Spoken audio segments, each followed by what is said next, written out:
In an old log cabin on my master's plantation in Davidson County in Tennessee in June 1854, I first saw the light of day. The exact date of my birth I never knew, because in those days no count was kept of such trivial matters as the birth of a slave baby. They were born and died, and the account was balanced in the gains and losses of the master's chattels, and one more or less did not matter much, one way or another. My father and mother were owned by Robert Love, an extensive planter and the owner of many slaves. He was in his way, and in comparison with many other slave owners of those days, a kind and indulgent master. My father was a sort of foreman of the slaves on the plantation, and my mother presided over the kitchen at the big house and my master's table, and among her other duties were to milk the cows and run the loom, weaving clothing for the other slaves. This left her scant time to look after me, so I early acquired the habit of looking out for myself.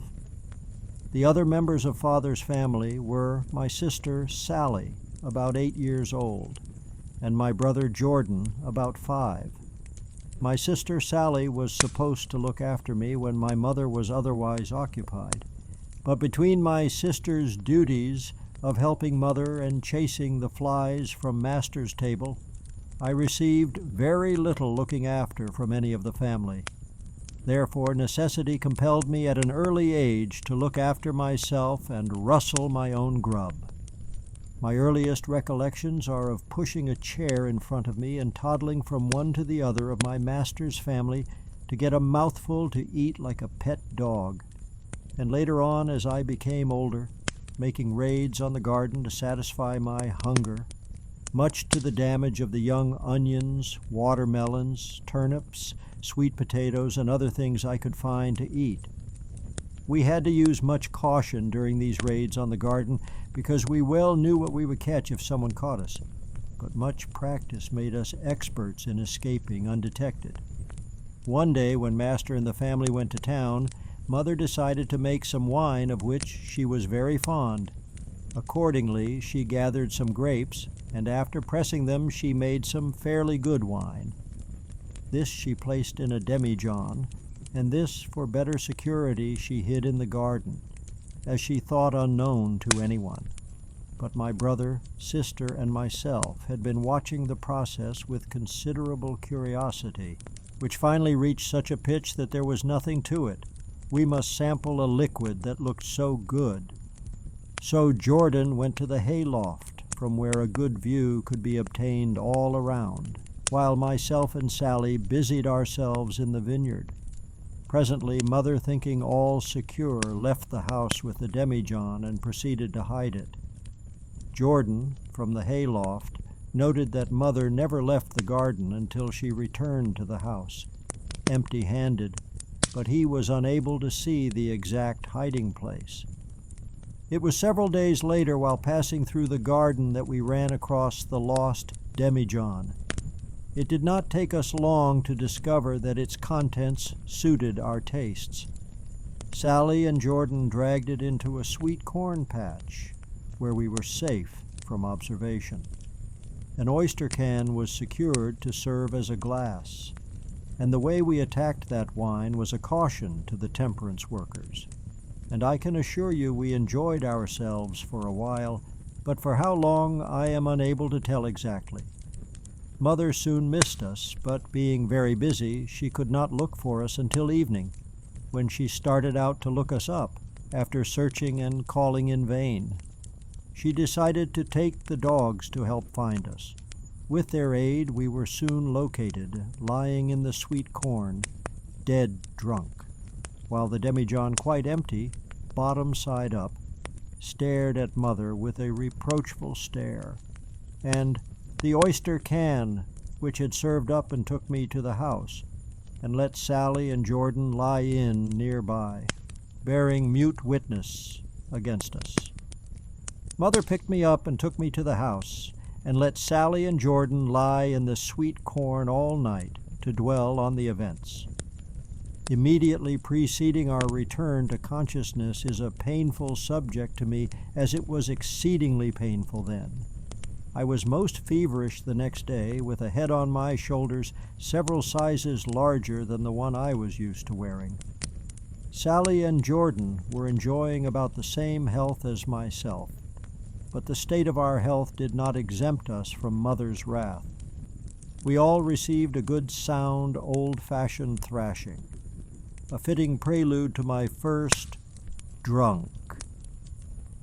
I suppose I acquired the taste for strong drink on this occasion. Be that as it may, the fact remains that I could outdrink any man I ever met in the cattle country. I could drink large quantities of the fiery stuff they called whiskey on the range without it affecting me in any way, but I have never been downright drunk since that time in the sweet corn patch. Our plantation was situated in the heart of the Black Belt of the South, and on the plantations all around us were thousands of slaves, all engaged in garnering the dollars that kept up the so-called aristocracy of the South. And many of the proud old families owe their standing and wealth to the toil and sweat of the black man's brow, where if they had to pay the regular rate of wages to hire laborers to cultivate their large estates, their wealth would not have amounted to a third of what it was. Wealth was created, commerce carried on, cities built, and the New World well started on the career that has led to its present greatness and standing in the world of nations. All this was accomplished by the sweat of the black man's brow. By black man I do not mean to say only the black men, but the black woman and black child all helped to make the proud South what it was, the boast of every white man and woman, with a drop of Southern blood in their veins. And what did the black man get in return? His keep and care, you say? Ye gods and little fishes, is there a man living today who would be willing to do the work performed by the slaves of that time for the same returns, his care and keep? No, my friends. We did it because we were forced to do it by the dominant race. We had as taskmasters, in many instances, perfect devils in human form, men who delighted in torturing the black human beings over whom chance and the accident of birth had placed them. I have seen men beaten to the ground with the butts of the long whips carried by these brutal overseers, and for no other reason than that they could not raise to their shoulders a load sufficient for 4 men to carry. I have seen the long, cruel lash curl around the shoulders of women who refused to comply with the licentious wishes of the men who owned them, body and soul. Did I say soul? No, they did not own their soul. That belonged to God alone, and many are the souls that have returned to Him who gave them, rather than submit to the desires of their masters, desires to which submission was worse than death. I have seen the snake-like lash draw blood from the tender limbs of mere babies, hardly more than able to toddle, their only offense being that their skin was black. And young as I was, my blood often boiled as I witnessed these cruel sights, knowing that they were allowed by the laws of the land in which I was born. I used to think it was not the country's fault, but the fault of the men who made the laws. Of all the curses of this fair land, the greatest curse of all was the slave auction block of the South, where human flesh was bought and sold. Husbands were torn from their wives, the baby from its mother's breast, and the most sacred commands of God were violated under the guise of modern law, or the law of the land, which for more than 200 years has boasted of its freedom and the freedom of its people. Some of the slaves, like us, had kind and indulgent masters. These were lucky indeed, as their lot was somewhat improved over their less fortunate brothers. But even their lot was the same as that of the horse or cow of the present day.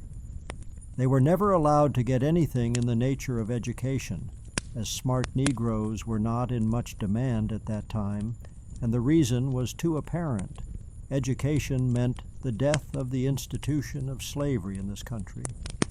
And so the slave owners took good care that their slaves got none of it.